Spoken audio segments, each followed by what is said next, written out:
Hello, everybody. I don't have any TV shows to review, so what do I do? What do I'm kind of panicking right now. Um, because of my writer's block and my impatience level rising due to the lack of a new XXL freshman list, I thought it would be fun to look at the list of Disney princesses and rate them based on several defining factors to determine who's the absolute best. Feel free to comment your own thoughts. Let's get started. All right, so this is my ranking of the Disney princesses. I'm a 31-year-old. Why am I doing this? I'm going down this list. Did I edit it? Did I edit it? I don't think I did. I did not edit this one. Let me go back. Okay, yeah. I'm gonna do this one first, and then before I do the ranking. Boop. Snow White, the original.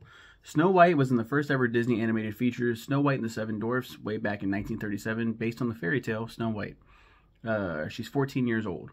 Whoa, she does not look her age, but the fairest of them all is full of surprises, I guess. This also makes her the youngest Disney princess to date. This is going based off of the story itself. They don't ever state it, I don't think, in the film, but she is supposed to be 14, based on the story. She looks like a grown woman because she's modeled after a grown woman.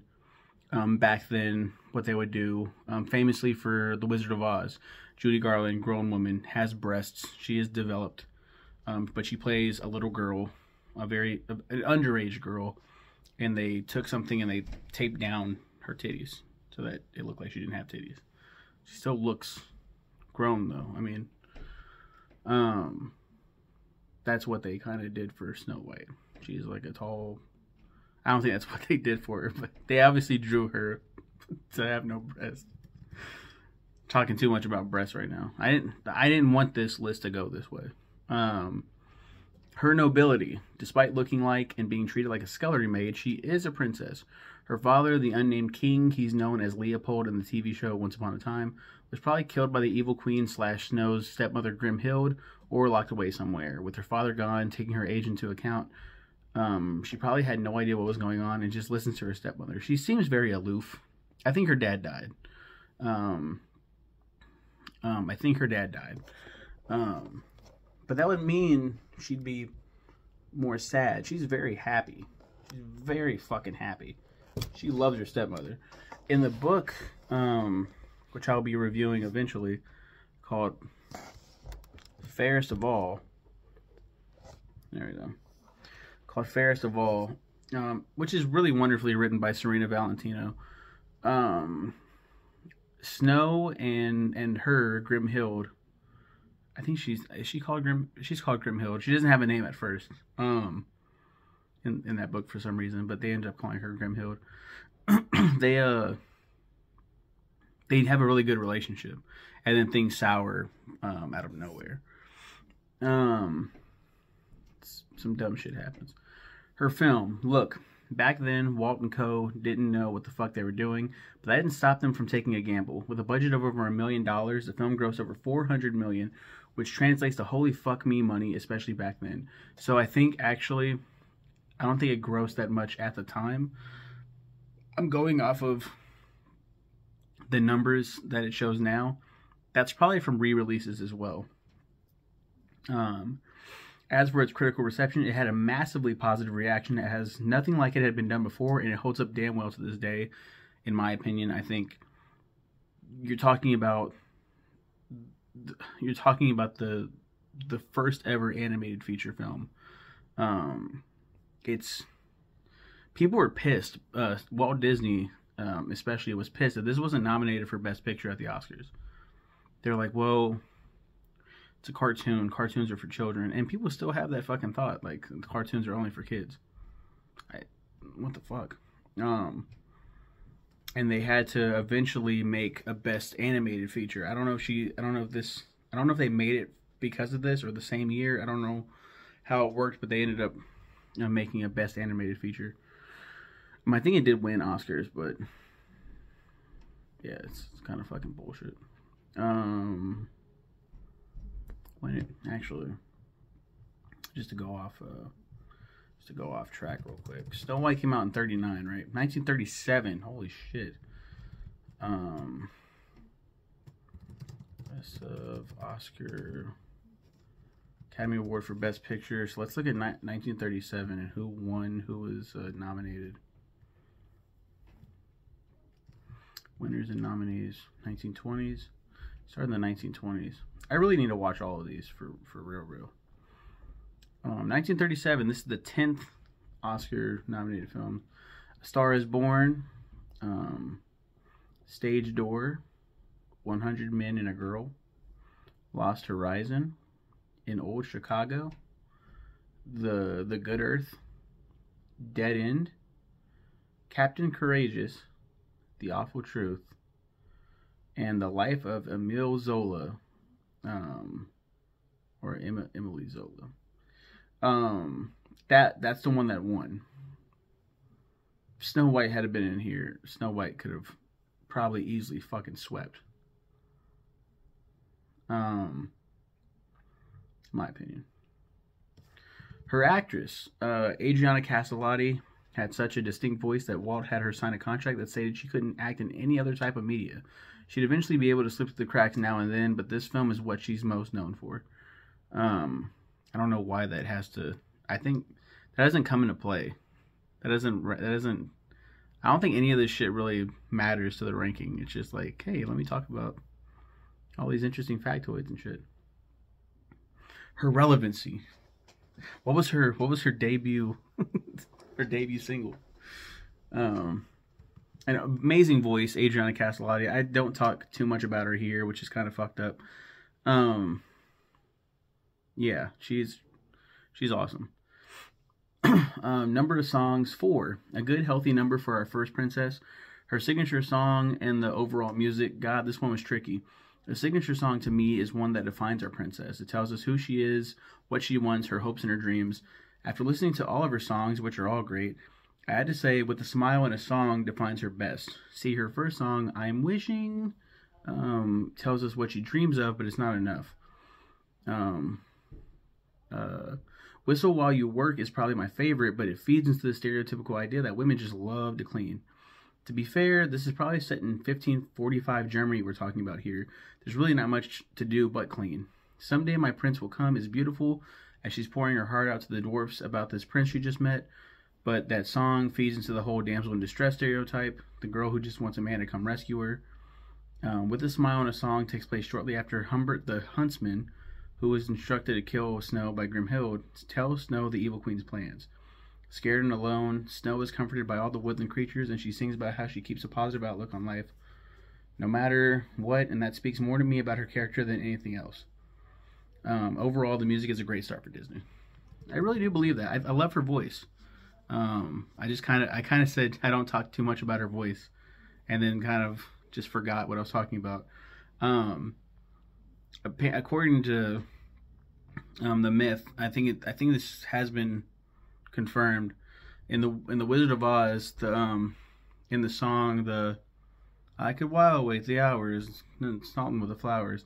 When it's If I Only Had a Heart, the Tin Woodsman's part, the Tin Man, when he's like talking about, Juliet or whatever, and it's like, wherefore art thou, Romeo? That voice is apparently Adriana Castellotti, uncredited, of course. Man, because he locked her down, she didn't really get to do much. It's kind of messed up. Her love life. Overall, the music is a great start for Disney. Seeing that she's 14, of course she'd be gullible enough to fall for the 18-year-old unnamed prince. He's been called Ferdinand and more recently Florian, who romances her shortly before she was chased away from her castle. Later on, he awakens Snow from her sleeping death with true love's kiss. 4 years isn't a huge difference, especially for back then, though marrying a minor would be frowned upon nowadays. I think Disney did great their first time around. Okay, great. let's rein. I'm doing that too much. I'm saying something that's great, but it's not great. Especially back in 37. They did not give a fuck back then. Like, who cares? Who gives a shit? Times have definitely changed. I think what I mean is I think Disney did great their first time around was their first princess in their first film. Cinderella, looked at by Disney as the leader of the Disney princesses, Cinderella came 13 years later in the 1950 film of the same name, based on the fairy tale that also shares the same name. It is Disney's 12th animated film.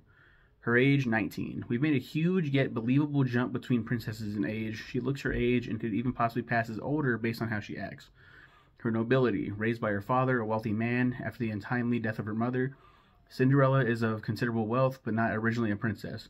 Her father remarried, taking Lady Tremaine as his wife. When he too died, Lady Tremaine became a tyrant, forcing Cinderella to do the work of a scullery maid. Now, why does that sound familiar? She's bullied not only by her wicked stepmother, but her stepsisters Anastasia and Gisela too. Now, both of Cinderella's parents are originally unnamed, but it can be assumed that both of her parents were named Lord and Lady Tremaine before he remarried, making Cinderella a Tremaine as well. Cinderella Tremaine, that's believable. Oh, okay, that's pretty interesting. Yeah, I didn't think about that. I mean, I obviously wrote that, but I don't remember writing that. Damn, that makes sense. Cinderella Tremaine. It's actually, her name isn't Cinderella, it's Ella. So Ella Tremaine, because she gets soot all over her, cinders all over her. Like, look at her, Cinderella, ha ha ha. I think that's canon to the tale. And then she kind of adopts the name Cinderella. Ella Tremaine. She eventually marries a prince, so yeah, she's a princess, eventually. Her films, with a considerable amount of experience now, Disney had a good grasp on what an animated film should be. It needs to look a certain way, sound a certain way, and it definitely shows with this film. With that being said, stakes were still pretty high when making this film. Disney hadn't had a hit for 9 years. When they released Dumbo and had this film... Oh, Disney hadn't had a hit for 9 years. When they released Dumbo and had this film not been a success, the company we know now probably wouldn't exist. On a budget of almost $3 million, they made out with over $200 million. Okay. I think re-releases, again, play a role in here. So overall, not as extraordinary as Snow White's revenue, but still impressive. Again, fucking the re-releases. And the film was well received and is a favorite to this day. 52 years later, Disney would release Cinderella 2 Dreams Come True because she totally needed a sequel for some reason. The focus isn't mainly Cinderella in this sequel, so that's what makes it tolerable, believe it or not. What are you talking about? Oh, it makes it tolerable because it's a little bit different. It's not just about Cinderella.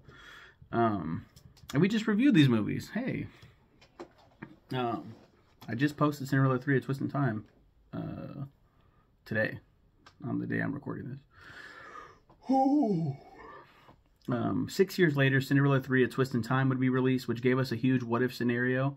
That was a great selling point to me. Both were decent films, but they have no reason to exist. They don't hurt Cinderella's character, though.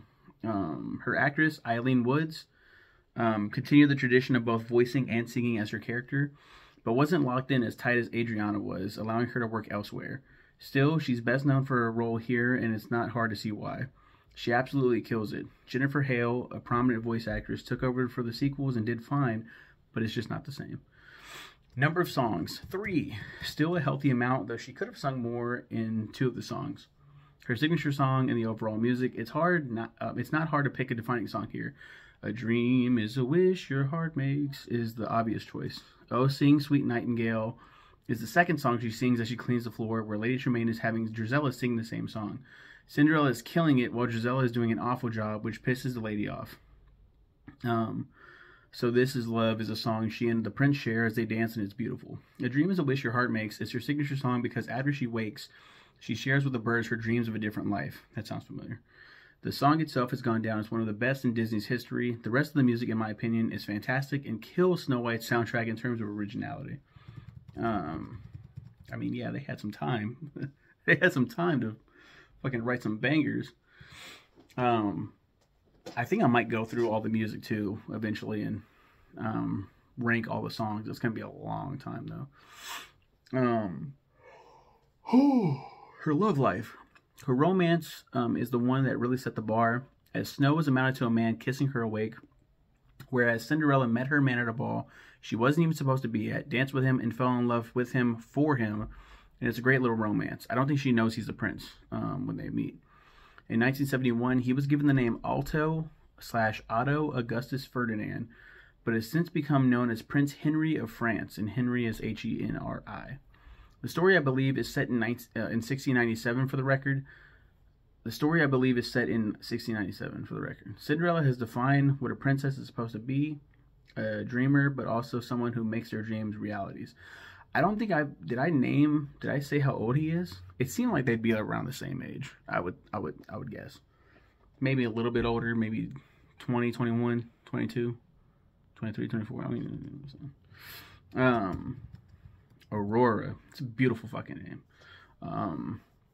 9 years later, in 1959, Aurora made her big debut in Sleeping Beauty, which is based on the fairy tales The Sleeping Beauty and Little Briar Rose. It is Disney's 16th animated feature. Her age, 16, as stated in the film. See, here we go again with that bullshit. 16 years ago, looking like a grown-ass woman. Her nobility, she's a princess born to King Stephen of France in 1681. Stefan or Stefan? I say Stefan. 1681. She's the rightful heir to the throne until Maleficent comes and fucks her whole life up. All because the petty bitch didn't get an invite? Wow, okay. What's interesting here is if the film is set mostly in 1697 France, that poses lots of questions about the connection between Cinderella and Aurora, as both are set in the same time, same location. It creates a lot of interesting scenarios. Her film. Okay, so personally, I love this film. Absolutely adore it. But it got a lot of mixed reviews when it came out, and wow, that budget. $6 million, which is a pretty huge gamble for them, and it only made $52 million, which isn't terrible, but it wasn't even close to what they were hoping for, and had to lay off a lot of animators. Now, again, it bears repeating. Re-releases. When it first came out, it was a flop. They had to fire people. It was bad. Her actress, Mary Costa, kept the tradition alive and did so perfectly. Well, as perfectly as she could, considering the amount of time she spends in her film. Another Disney actress who will always be known for her film. Number of songs, 1. What a damn shame. Her signature song and overall music. This one's easy as it's the only one she sings. Luckily, it defines her perfectly. Once Upon a Dream stands out among the rest of the soundtrack because of its distinction, and it just shows how wasted Mary Costa's talents were. Compared to the soundtrack, Cinderella had a much more memorable score. Her love life. Prince Philip sees Aurora dancing and singing in the woods, joins in, pretty romantic, is very persistent, kind of creepy, and is later the one who wakes Aurora with true love's kiss. They could have had more of a beautiful relationship shown, except for the fact that she's only in the film for 18 minutes. Because of the length of time, Aurora is at the bottom of a lot of princess lists. Totally not kind of spoiling the list right now. Ariel. Lots of changes were made with the princess line after the perceived failure of Sleeping Beauty. 30 years after the release of that film, in 1989, came Disney's 28th film, The Little Mermaid, which is based on the fairy tale of the same name. Ariel is the first princess who is a mythical creature. Ooh. Her age, 16. Unlike Aurora, she actually looks and acts her age, whether she's a mermaid or not. Her nobility. Set in 1837 Denmark, Ariel is a princess, but not of the place the story is set in. She's the youngest of the 7 daughters of King Triton, who rules the underwater kingdom of Atlantica. Her films. I really like The Little Mermaid. It has a nice cozy spot in my heart. The story of a mermaid who wants to explore the human world makes for a great tale. Pun intended, ha. A lot of people would agree with me on that, it seems, as the film was very well received. It cost the studio $40 million to make. Whoa, times sure have changed. And it grossed a little over $200 million. Definitely earning them their money back. 11 years later, Disney would release The Little Mermaid 2, Return of the Sea, focusing on Ariel's daughter Melody, where she dreams of living in the sea, and Ariel acting like her father, forbidding her from going to the ocean. 8 years later, Disney released a prequel called The Little... I love that I didn't say shit about it. Called The Little Mermaid, Ariel's Beginning, where we see how Ariel's mother died, and music is therefore banned from Atlantica. Neither of these films were shit compared to the original and have no reason to exist. Her actress, Jodie Benson, has entered into the Disney Hall of Fame like the others before her, and for good reason. She kept up with tradition, but there's one thing Disney didn't learn from her Sleeping Beauty misstep in the last 30 years. You see, Ariel may be more active in her film than Aurora was in hers, but they made the decision to remove her distinct voice halfway through the film. Sure, it works for the story, but Jodie returned for both the sequel and the prequel, which is one of the only good things that came from those films. Number of songs, 1. Such a waste. her signature song, and the overall music. With her one and only song in the film, it actually fits quite perfectly for her. Yeah, she has a cameo in Poor Unfortunate Souls, but Part of Your World is her definite shining moment in the film as she sings about being among the humans in their world. The rest of the soundtrack is so bomb. Even without Ariel's voice, the rest of the cast shines, and there's no dull moment with any of the songs. Her love life, Prince Eric. What a fucking hunk, right? I mean, he has to be. After all, Ariel gave up her voice for him. He can be pretty heroic and at the same time smooth as hell.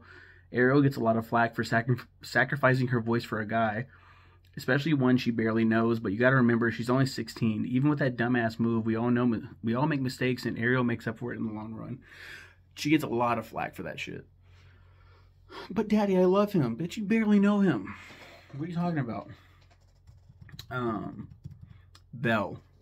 Only 2 years later, in 1991, came Belle, debuting in Disney's 30th animated film, Beauty and the Beast, based on the fairy tale of the same name. Her age, 17. She certainly acts her age, but could pass as older. Her nobility, set in 1740 France, Belle is the daughter of an inventor named Maurice, so not a princess initially, but she eventually marries Prince Adam and becomes royalty herself. Her films. One of my favorites and all-time favorite Disney princess films, Beauty and the Beast. One of my favorites and my all-time favorite Disney princess film. Beauty and the Beast was a huge success and loved immensely. It cost $25 million and made over $400 million, which is even more impressive than what Little Mermaid did. 6 years later, a midquel, Beauty and the Beast: The Enchanted Christmas, was released, which got some positive responses. Only a year later came a sequel to the midquel, Belle's Magical World, which I've never heard of, and it looks interesting. It got mixed reception. Another fucking year later came Belle's Tales of Friendship. Belle's Tales of Friendship. Fuck. A prequel to the first midquel. Come the fuck on, Disney. That's doing way too much. And then, since then, I've seen all of these. None of these sequels, midquels, all that shit need to exist. Not a single one. Her actress. In every one of her films, Paige O'Hara, who does a fantastic job keeping with tradition. She really gives a Broadway-esque performance. Number of songs, 2. As I've said before, Paige knocks it out of the park, but remember, you can have too much of a good thing, so 2 songs with her theatrical voice is perfect. Her signature song, the overall music. I'd have to say, of course, Belle is her defining song. While Beauty and the Beast is the definite hit song from the film, being that it is the title song, it's only a song that defines them both as a couple, and Something There is another song shared by her and the Beast, but this time, some of the other characters sing as well, and sung before. Why did I say there's only 2? I just showed right now there's like 3. There's 3. There's 3 songs. And Something There is another song shared by her and the Beast, but this time some of the other characters sing as well and sung before Beauty and the Beast. It's just the start of their romance. Belle is a song sung by the townspeople, Gaston Lefou and Belle herself, who all sing about how odd and different she is. With Belle wishing for a new life. Great job on that, Disney. Really, way to get out of your comfort zone. It's not my favorite song, but it's nice. The rest of the soundtrack is much better, though. The Little Mermaid wins in music, in my opinion. Though, okay, fuck, whatever. I'm like skipping over jokes and shit. Her love life, woo boy, bestiality alert. Nah, but seriously, Prince Adam, aka the Beast, is a great character with so much depth. He's got the temper, the depression, the backstory, the fur. The evolution of his character is perfect, and no prince before has ever had as much focus before. Damn it, Disney did a great job with this film. Belle's a great character. She's so far my favorite out of the lineup, spoiler alert, because of who she is. She's smart, loves the Beast for who he is inside, and trades her freedom to save her father. That's just the coolest. Jasmine. Just a year later, in 1992, came Jasmine, debuting in Disney's 31st animated feature, Aladdin, which is based on the tale in the fairy tale collection 1001 Nights.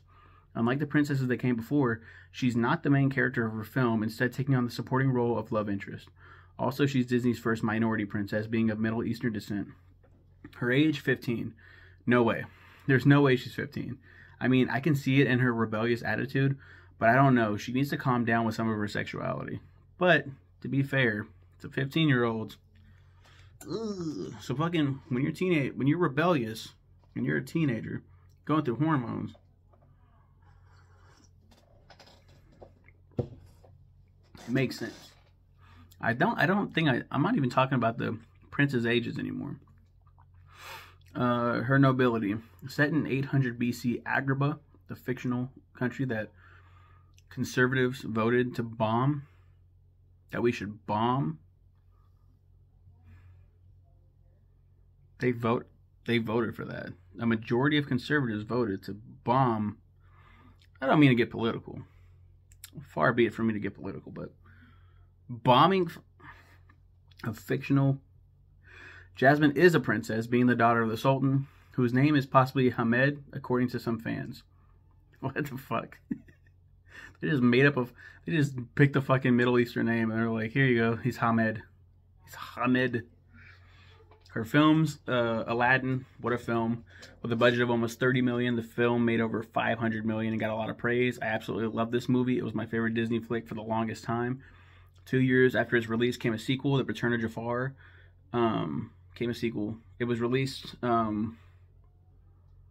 with mixed and negative reviews. I haven't seen it in a while, but I remember loving it. I have seen it now. It sucks. 2 years later, and we got another sequel, Aladdin the King of Thieves, which got a similar response to the previous sequel. Again, haven't seen it in a while, but I loved it as a kid. I love Aladdin the King of Thieves. Her actresses. Linda Larkin provided the voice for Jasmine across all the films, but for the first time, tradition was broken. Lea Salonga provided Jasmine's singing voice, and it seems like it was the best choice to cast two separate actresses in the long run. Another first for this princess. But wait, there's more. Lea pieced out for the sequels, and Liz Calloway was cast in her place. Nothing against Liz, but Lea's voice is probably one of the most missed things in those sequels. Number of songs, 1. This isn't too bad when considering her role in the film and the song she's featured in. It's arguably the most popular song in the whole film. Her signature song and the overall music, A Whole New World, is a damn good song. It's one of my absolute favorites. It's more of a couple song, but it still expands on Jasmine's desire to escape her sheltered life. This song steals the show in my opinion, but all of the music in this film is fantastic. Her love life. With a film that shares its name, Aladdin has the most exposure of any of the other Disney princes, but it's unfair when you're the main character. Aladdin, a poor kid on the streets, dreams of a better life and falls in love with Jasmine without even knowing who she actually is.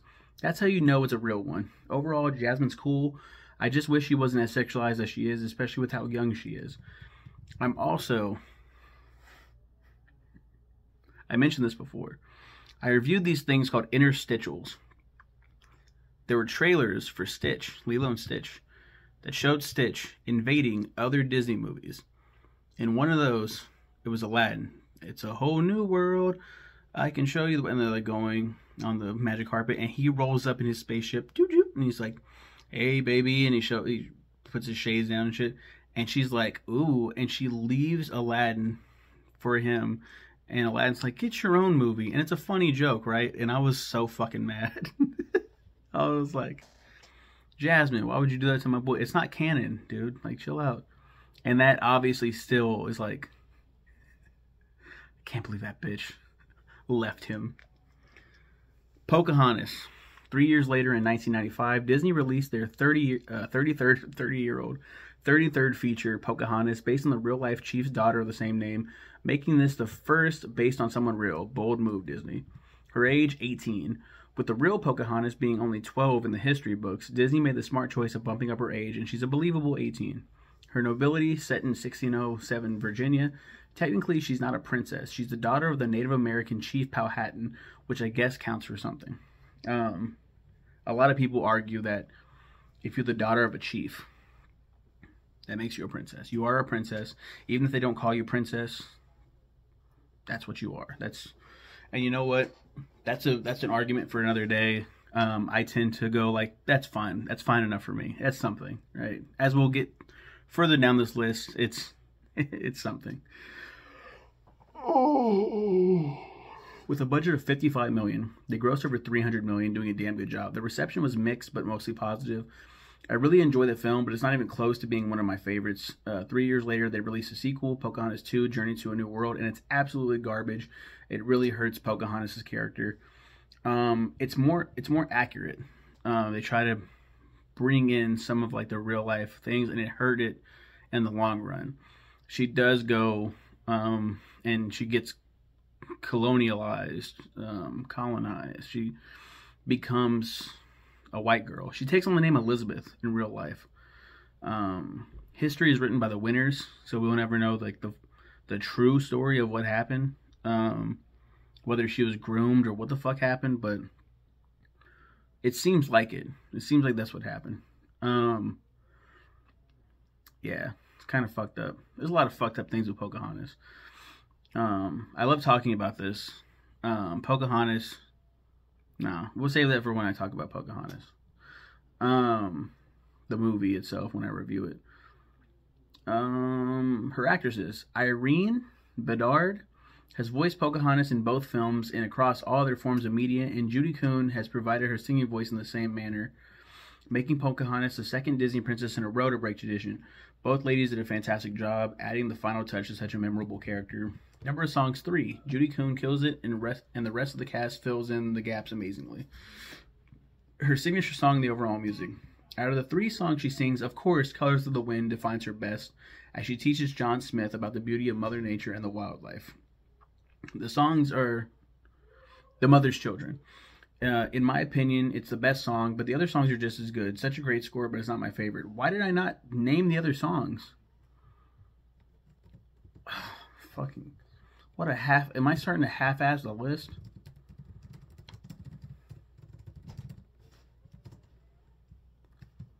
What were the other songs? Just Around the River Bend and Savages Part 2. I don't remember her in Savages, blah, blah, blah, blah, Savage. I don't remember. Just Around the River Bend is really, really good. I used to always give it shit because it's like, what I love most about rivers is you can't step in the same river twice, and I'd be like, yes, you fucking can. And it's like, the water is always changing, always flowing. It's like, oh, I'm the dumbass. I'm the idiot. But Colors of the Wind is definitely the signature song. Talking about, yeah. Her love life. John Smith is such an awesome guy. A white man in a brand new land with his eyes opened by the daughter of a Native American chief. It's almost too perfect. So, of course, the shitty sequel ruined that by introducing John Rolfe. He's a nice enough guy, but the second film is so fucking terrible, he doesn't hold a candle to Smith. Sure, it's an accurate portrayal of what really happened, but come on. Pocahontas is the second minority princess, the first and so far only Native American princess, the first to have 2 love interests, and will always be remembered as one of the best. John Rolfe's not bad. And to be fair, the real life John Smith, so Pocahontas was 12. The real life John Smith was like 44 when he met Pocahontas. And history tells us there was no romance there. So why the fuck did Disney make this a romantic? Why'd they do that? That's weird. That's really weird. John Smith returns in the second one and he gives John Rolfe his blessing. Like, yeah, you can tap that. I mean, you can have my sloppy seconds, bro.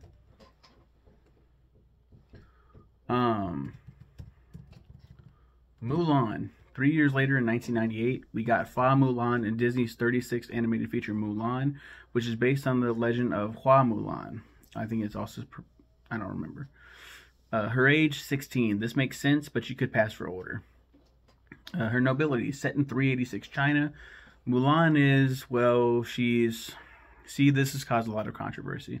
There have been legit princesses in Disney history who were passed up for induction into the Disney princess line, but they include Mulan, who isn't a princess or doesn't even get with a prince. Not a princess in the slightest, but okay. Her films, with a budget of $90 million. Oh, shit. The film grossed a little over $300 million, managing to make that profit. The film was met with positive reception and has been a favorite of many Disney fans, including myself. 6 years later came Mulan 2. People hated this one, except me, who had a lot of fun with this, surprisingly. It's one of the better Disney sequels out there. Her actresses. Ming-Na Wen voices Mulan in both of her films and does so perfectly, while Lea Salonga, who also provided Jasmine's singing voice, just in case you forgot, provided Mulan's as well and kills it, of course. Again, breaking tradition. Might as well say this is the new tradition, to have 2 actresses. It's not. It's not the new tradition. Might as well say it's the new tradition. Number of songs, 4. More importantly, all 4. Even if it's minimal, Mulan's voice is featured in every song. her signature song and the overall music. Reflection is the only song where Mulan is a sole performer, and while it's not my favorite, it's a great song that really shows Mulan's desire to show who she is inside. What are you doing here? Okay, go. And close the door behind you.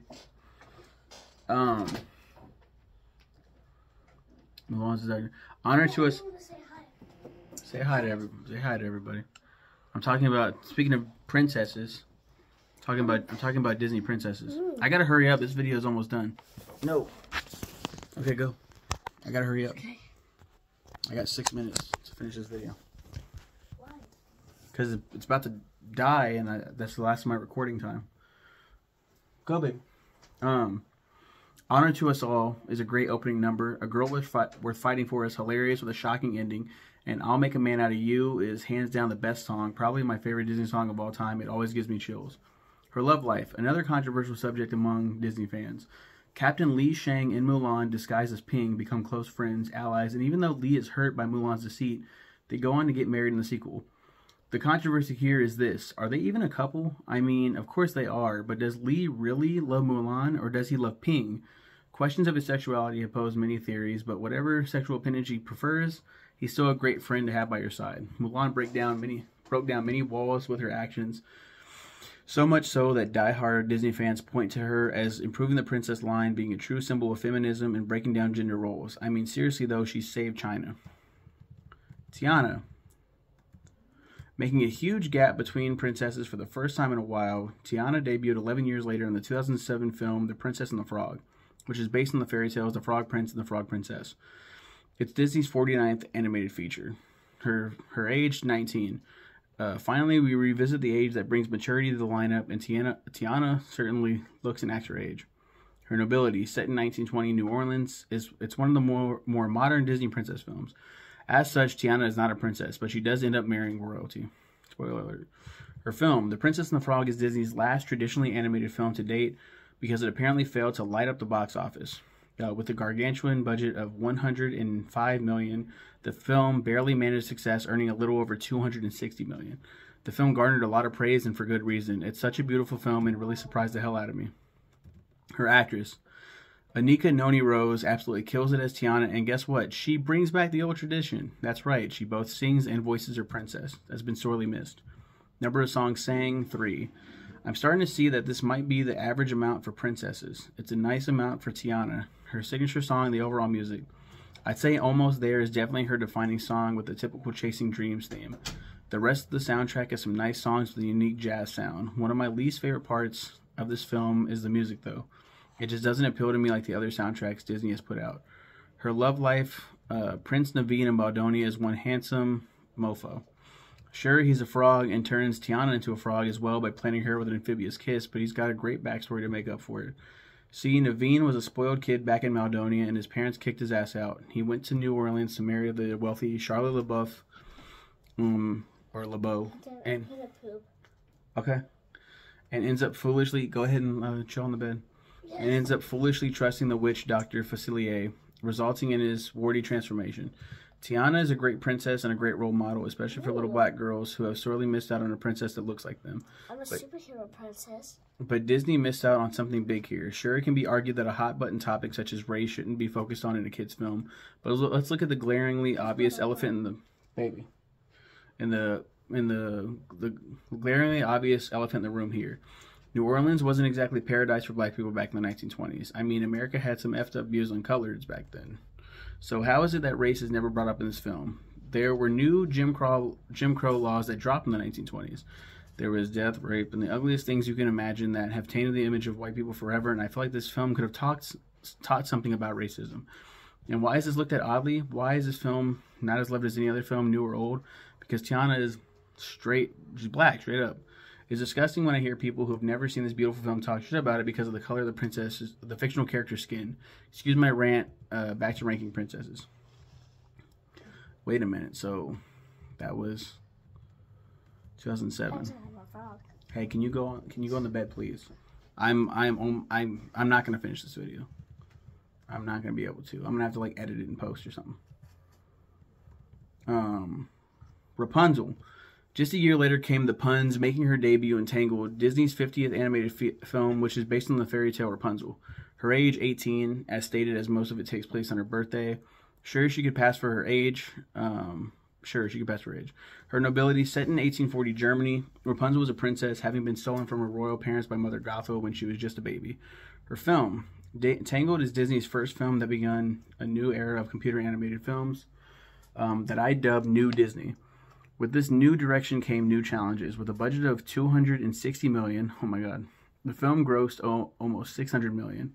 That's insanely huge, and it got a great response. I myself didn't want to see it when it came out, but I kicked myself for not doing so when I finally viewed it. Absolutely love it. Her actress, Mandy Moore, was never someone I'd imagined being cast as a princess. For someone who broke out just over 10 years ago in the pop music scene, she just didn't seem like a good fit. And here I am eating my words. My god, she killed it. And of course, she follows tradition. Number of songs, 5. And in every single one of them, she shines. Her signature song and the overall music, When Will My Life Begin, defines Rapunzel perfectly as she dreams of life outside her tower. This was also the song that made me want to see the film. I've Got a Dream is a fun song sung by the patrons of the Snuggly Duckling Bar, Flynn Rider and Rapunzel, who all sing about their dreams. Healing Incantation is a song Rapunzel sings to heal people with their hair. Beautiful song. With her hair. I See the Light is her and Flynn's couple song and is beautiful. The whole soundtrack is fantastic. I love the score. Her love life. Rapunzel and the thief Flynn Rider have a bit of a rocky start, but soon catch feelings for one another. Flynn is awesome. He's quick on his feet and has a deep, dark secret. His real name's Eugene Fitzherbert. Yet he confides in Rapunzel as a mutual trust between them is formed. Hair, no hair. Rapunzel is a great addition to the lineup. And then I'm going to have to edit this video and post because I'm almost out. So see you then. All right. Merida. 2 years later, Merida debuted in Brave, Pixar's 13th film, based on the fairy tale The Bear and the Bow. This makes Merida Disney's first Pixar princess, and so far only Pixar princess. Her age, 16. Oh yeah, she definitely looks and acts her age. Her nobility, set in 900 Scotland. She's a princess, being the daughter of King Fergus and Queen Eleanor of Dunbrook. Her film, with a budget of a little over $180 million, the film grossed almost $550 million, doing even better than Tangled. It got mostly positive reviews, though Tangled has a higher approval rating. I absolutely adore this film. Yeah, I do. It's probably my least favorite Pixar film, if I'm being honest, but I do like that, the movie. I have a soft spot because my wife and I saw it for our second date. It was nice. Her actress, Kelly Macdonald, provides Merida's voice and does so wonderfully, letting her personality shine. While Merida doesn't sing in her film, Julie Fowlis provides 2 songs for the film, and Birdie/Mumford & Sons provided one as well, which all, to me, represent Merida's inner thoughts. They all do great as well. Number of songs, 3, which is impressive considering this isn't a musical. Her signature song and the overall music. As stated before, Merida doesn't sing, but is represented in 3 songs. Into the Open Air is a great song, representing the strained relationship between Merida and her mother, Eleanor. Touch the Sky has to be her defining song, which doesn't just simply showcase her dreams, but state she will achieve them.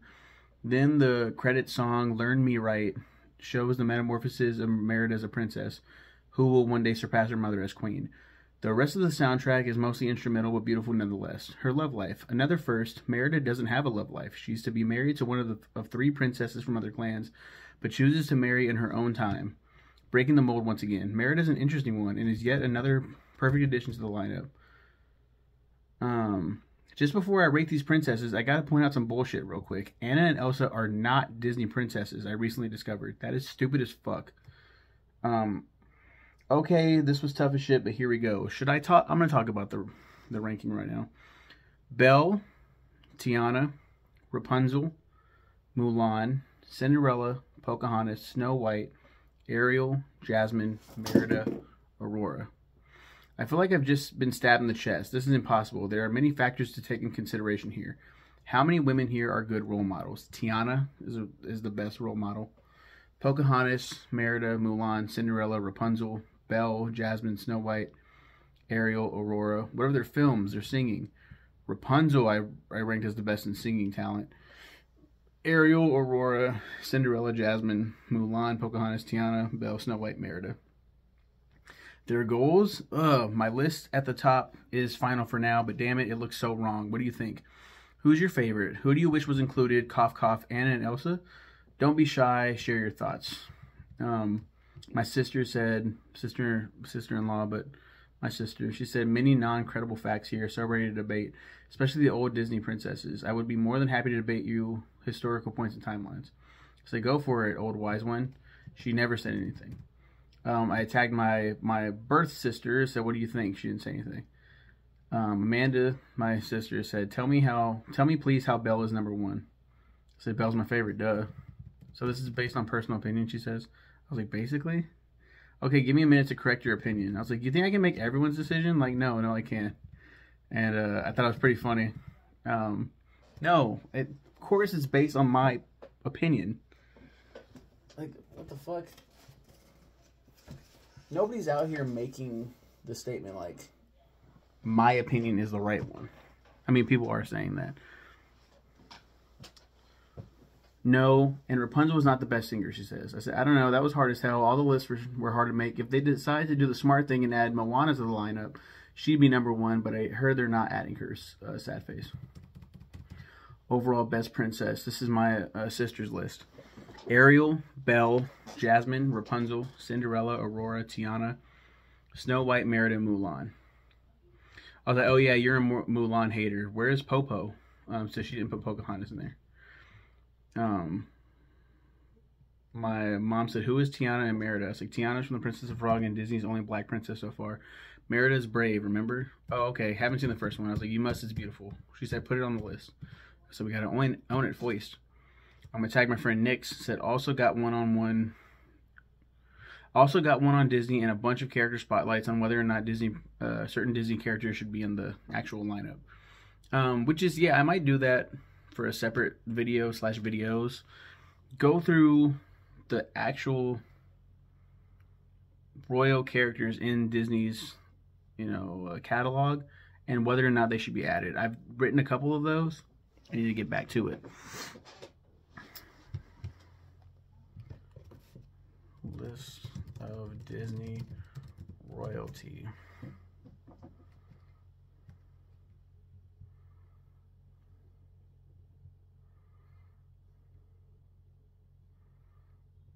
Is this the actual Disney princess lineup?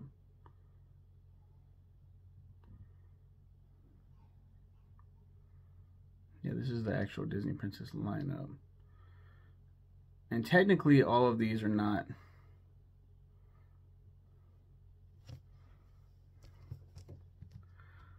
official. Okay. Because wait, isn't Raya? Yeah, but she hasn't been officially a part of the lineup. Okay, so I wrote a list years later. So that was 6 years ago. So 3 years later. It's been a while since I've done a list on Disney like this, but surprise, surprise, it's not a character spotlight. See, a little movie called Ralph Breaks the Internet came out, and it basically confirmed 4 characters as Disney princesses. So instead of writing spotlights on 3 of the 4 characters that should have been in the lineup in the first place, I get to revisit my old list and figure out where these new princesses fit in. Now, Disney does not officially recognize these characters in the lineup for whatever fucking reason. Like if they talk about Disney princess merch, they don't come up. But in Ralph Breaks the Internet, Vanellope, hands down the best scene in the entire film. She warps into this Disney princess room where all the princesses are in just chilling. And 3 of the princesses in there are not confirmed princesses. But by doing that, this movie confirms that they are princesses. And they welcome Vanellope into the fold, making her the 4th princess. Retroactively. Coming out 2 years after the last princess film, Tangled, Vanellope von Schweetz made one hell of a debut in Disney's 52nd animated feature Wreck-It Ralph. I never really thought of her as a princess, as she herself doesn't feel like she fits into the classic princess mold. Her age, 9 or 12 in the first film, 15 or 18 in the second. I think 12 is a stretch, as is fucking 18, but she is a video game character, and her being 18 would fit into the theme of the sequel very well. Still, I think she's 15. I think she's 9 in the first and then 15 in the second. Her nobility, definitely a princess, born to, created by an unnamed king, a developer, in Sugar Rush. While she relinquishes her title in the first film, she wholeheartedly embraces it in the second, which is kind of the reason we're here again. Her films, Wreck-It Ralph, was the next purely 3D animated film by Disney after Tangled, and it did extremely well both critically and financially. On a budget of $165 million, they made a little over $471 million. The sequel, Ralph Breaks the Internet, came out 6 years later and is Disney's 57th animated feature. They followed the first one's success quite well. On a budget of $175 million, they made a little over $520 million. While I prefer the original, the sequel was enjoyable as well for what it was. Her actress, Sarah Silverman, voices this little scamp and does tremendously well. Who knew a foul-mouthed comedian could voice such an adorable little glitch? Number of songs, just one, unless you count her tiny song she sang for the princesses in the sequel. Her signature song and overall music. This Place Called Slaughter Race is definitely her signature song, being the only one she belts out. In it, she sings of wanting to be a part of the online game Slaughter Race. Genius song. Yeah, Alan Menken, I think, came back and emulated his style from the 90s, the Disney Renaissance, so well, in such a funny way. Had that little traditional Alan Menken ending to a song where it's like ding ding ding ding. Don't like it. I fucking love that shit. Her love life, being so young, she doesn't care about that kind of stuff, nor should she. As we'll talk about with other princesses, love isn't really necessary. Love this little girl and the story that surrounds her. Great unexpected addition by Disney. Elsa, debuting a year later in Disney's 53rd animated film, Frozen, she and her sister Anna fucking dominated life itself, it seemed. She's not a princess, she's a queen, screams literally fucking everyone in existence. But please shut up, you guys. A bunch of the princesses become queen themselves. Just shut up. Her age, 21, making her the oldest princess in the lineup. In the sequel, Frozen 2, she's 24. Her nobility, she's the queen of Arendelle, daughter of former king and queen Agnar and Iduna, so yeah, definitely royalty. Her films, Frozen was a huge win for Disney, both critically and financially. I fucking think it's stupid. But on a budget of $150 million, it made $1.280 billion. She then showed up in the short films Frozen Fever and Olaf's Frozen Adventure, both of which were pretty okay. Frozen 2, released 6 years later, is Disney's 58th animated feature, and again, was a huge win for Disney on a budget of $150 million. Once again, they made $1.449 billion. Jesus. Oh yeah, and I absolutely loved it. I love the second one much more than the first one. Did I say anything? I fucking think it's stupid. Yeah, I don't like Frozen, the first one. A lot of great ideas in it. I love talking about it. I love talking about the things that they created. Definitely an iconic film. There's a lot of missteps in that film. Absolutely loved it. Her actresses. Idina Menzel kills it both in songs and speech. She adds a bunch of necessary characters to the princess/queen. Also voicing her are Eva Bella for an 8-year-old Elsa and Spencer Ganis at 12. In Frozen 2, Matea Comforty also voices the 8-year-old Elsa, and all young actresses do amazing. All these young actresses do amazing. Number of songs, 11. Is that a new record? That's a fun ton of that's a fuck ton of songs spread out across the entire Frozen franchise. Her signature song and overall music. With 2 films, she's got to have one for each, and of course, Let It Go is her defining song from the first film. Into the Unknown is her defining song from the second film. Both are pretty great, even though they're both pretty overplayed by now. She has a lot of music. I think there's a reason why I didn't name every song. I was like, I'm not going through Frozen Fever, Olaf's Frozen Adventure. I'm not going through all those and trying to find all of her music. But she pretty much hits the mark with each song. Idina Menzel is Broadway trained. So yeah, Let It Go is still stuck in people's mind. It's still, when you tell someone to let it go, that's what they think of. There's a lot of jokes about Let It Go within Disney media. Frozen was such a massive, massive hit. So much so that Anna and Elsa were taken out of they were going to be in the Disney Princess lineup. Then were taken out and given their own Frozen franchise because that's how big Frozen was. Which I think is dumb. To make the princess lineup, to make it more relevant again, they should be a part of it. And by showing them in Rob Breaks the Internet, they basically confirmed, like, yes, they are in the princess lineup. They're princesses. Her love life. Overplayed by now. Into the Unknown is great. Her love life. She has nobody because of her main character theme of isolation, which becomes one of her greatest defining strengths. She really doesn't need anyone. Damn good addition to the lineup. I'm glad Disney kind of got over themselves and included her and her sister Anna. Speaking of Anna, back to Elsa real quick. There was a theory and kind of an ask from fans that Elsa should be a lesbian. The first lesbian princess. And I thought, hell yeah, I'm all for LGBTQ representation, LGBTQ plus. Why not, right? That'd be cool. My wife said, no, I think that her being by herself, being her own woman, is much stronger of a story to tell. And I agree wholeheartedly. And that's kind of her character. That's what she should be. And becoming kind of like a fucking god in the second one, whatever she is, like this immortal person. There's no time for love like that. Like, she doesn't really care, I don't think. That's pretty cool. Also debuting in Frozen, Anna makes for a great contrast to her older sister by being silly and naive. This is also a first for Disney, including 2 princesses in one film. Her age, 18, making her the second princess to be this age in her debut, alongside Rapunzel. Her nobility. She's the Queen of Arendelle's sister, so I think it's safe to assume, yes, she's a princess. Also, spoiler, she becomes the new Queen of Arendelle in Frozen 2. Her films, Frozen, Frozen Fever, Oh Lost Frozen Adventure, and Frozen 2, which we've already looked at. Her actresses, Kristen Bell does perfectly as Anna. She's got a great singing voice and comes off as perfectly silly. Also voicing her are Libby Steubenrausch at 5, Katie Lopez providing her singing voice at the same age, Agatha Lee Mon providing her singing voice at 9, and Hadley Ganaway voicing the 5-year-old Anna in Frozen 2. Like with Elsa's young voice actresses, they all do a splendid job. Number of songs, 10. Damn, 1 shy of her sister. She has more than Elsa in the first film since she takes center stage, but Frozen 2 focuses on Elsa, so Elsa barely beats her.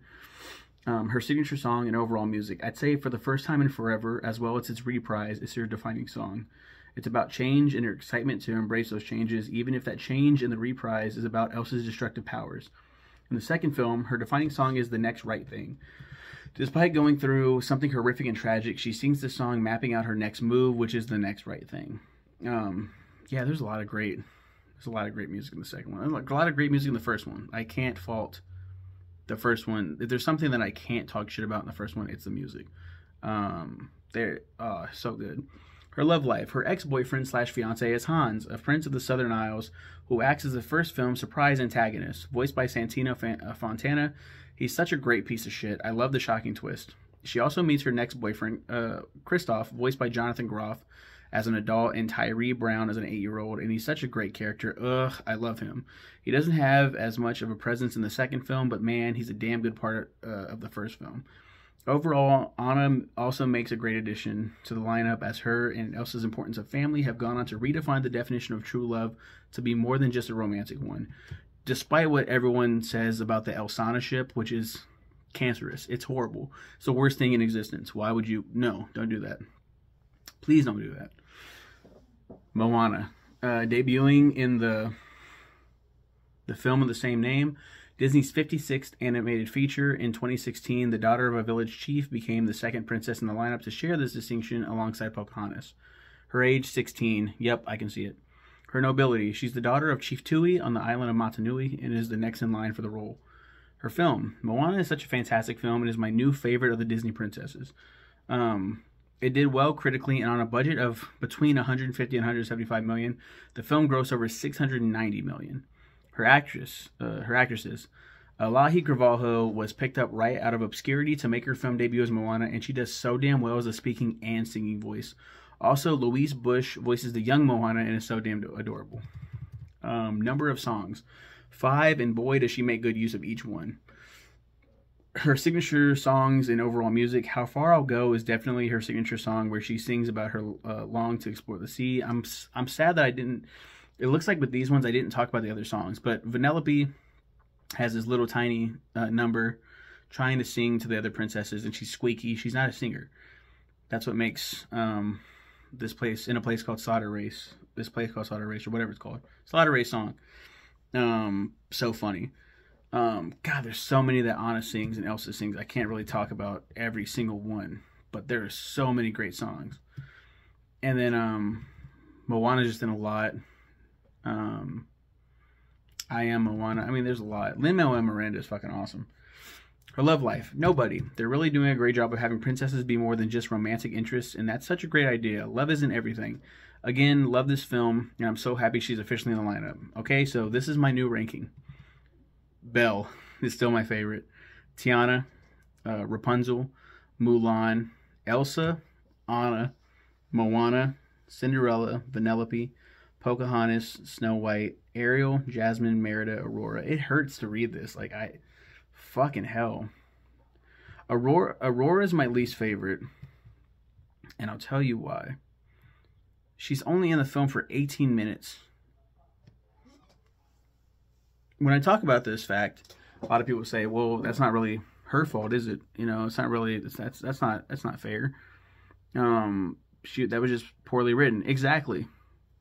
She should have, the film is called Sleeping Beauty. It's her film. And she's barely fucking in it. There are other movies where characters, Ariel loses her voice. Right? They still utilize her. They still use her in a very genius way. Snow White falls asleep near the end of her movie. We could show Aurora before we can get some more Aurora time in before she goes to sleep. She goes to sleep so fucking fast after she sings Once Upon a Dream. Then Merida. Merida can come off as very annoying because of her age. You know, she's very rebellious. Fighting against her mom, ripping up the tapestry. She's human, you know, but that's what makes her so low on my list. I do like how she fights for her own hand and, you know, all that stuff. Jasmine is a secondary character. Again, a lot of my bias about her sexuality and everything is because of the fucking Stitch preview. But even still, I think Jasmine's pretty low on the list just because, off the top, she's a secondary character. She's not that important. She's not center stage. There's never been, like, a Jasmine movie, which I think would be cool to see, like, make a movie called Jasmine, follow Jasmine from her, like, the plot of Aladdin from her perspective, and see what she went through, more so. Like, I think that could be kind of fun. Even though, like, most of the adventures with Aladdin, I don't know, what was she doing? Just fucking still sneaking out. Just being locked away and complaining. Ariel, it took her voice away for most of the movie, and she tried to, like, she sold her voice for dick. Even though, like, it's understandable. You know what? Prince Eric is fucking hot, but, like, you gotta lose some points for that. You got to. And then to be just like her fucking dad in the second movie? Like, really? Like, are you for real right now? Like, Snow White, she's very naive. She's super young, so of course it's understandable. I remember me and my friend Nix getting like kind of into it about Snow White. I'm like, this dumb bitch ate a fucking apple from a stranger. It's like, well, it's in a different time and she's a little girl. You know, like, of course she's gonna fuck yeah, an apple. Hell yeah. The fucking delicious red apple. And it's a magic apple. It's a magic wishing apple. She can wish for a better life. She was almost killed by her fucking stepmother. Yes, like, this could give me a better life. And then she, you know, almost dies. Pocahontas. Pocahontas is always going to have, like, a bad rep because it's based on a real story. There's a lot of controversy around Pocahontas. And they basically made this Native American... A lot of people see this as, like, a tragic story. Even though history books paint it differently, there are a lot of people that theorize that there's something more here that's more sinister at play. And Disney took this Native American story that's kind of sad and made it a fairy tale. Man, Native Americans are magic. They're magic superheroes, and that's what they made Pocahontas. Kind of a magical superhero. And you know, some people might say, "Well, what's wrong? What's wrong with that? That can't what's wrong with, you know, celebrating a race of people?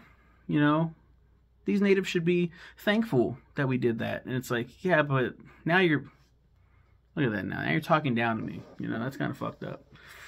You're not giving us anything by pandering to us. That's what it kind of feels like, pandering almost.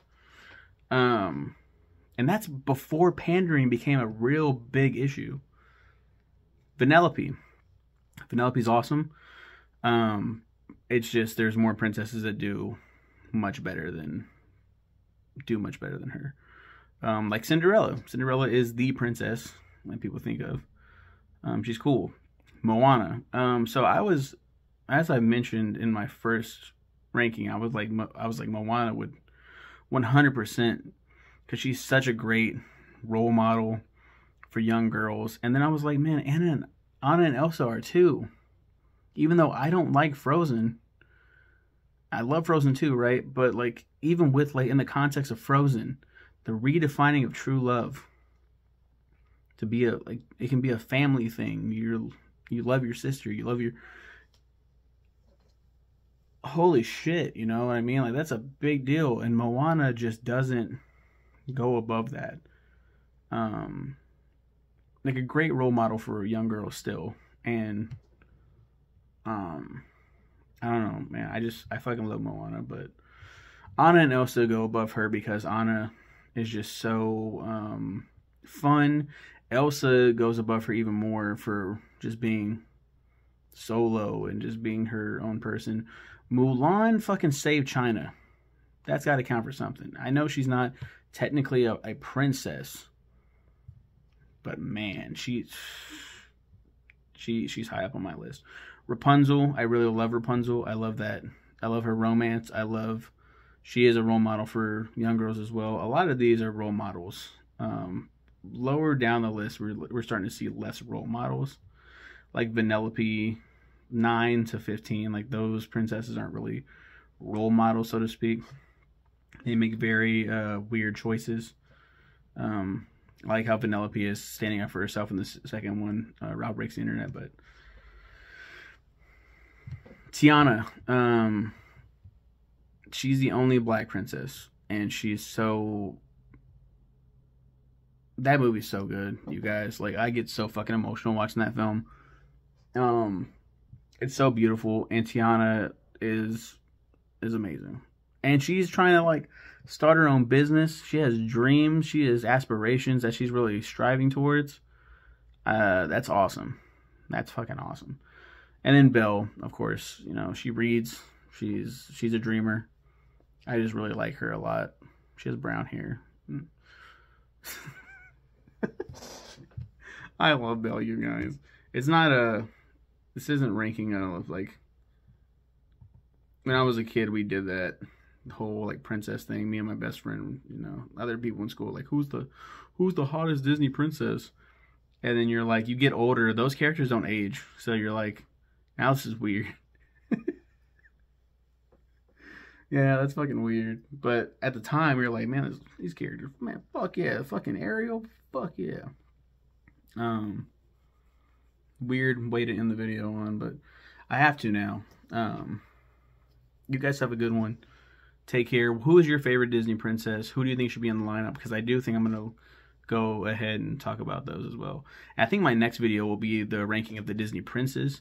And while I was recording this one, I want to rank the Disney princesses as they were shown in the remakes. I think that'd be pretty fun too, because that would be a vastly different list. You guys have a good one, and take care.